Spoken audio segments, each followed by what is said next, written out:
In this video, I'll show you how to fix YouTube Vanced not working on Android. So I'm gonna show you some tricks that will work 100% for you. So if I open the YouTube Vanced application and simply play any videos, you can see that this will not play and the following content is not available on this app. The problem arises. So I'm gonna solve this problem. So for solving this problem, I'm going to go back, then long press on the YouTube Vanced application and tap on the app info.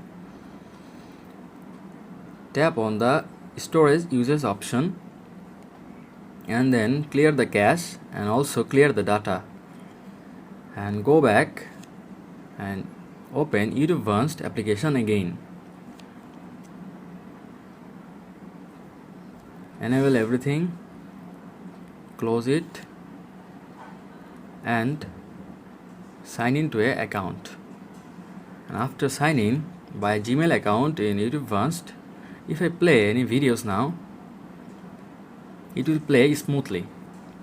So here is how to fix YouTube Vanced not working Android. Thank you.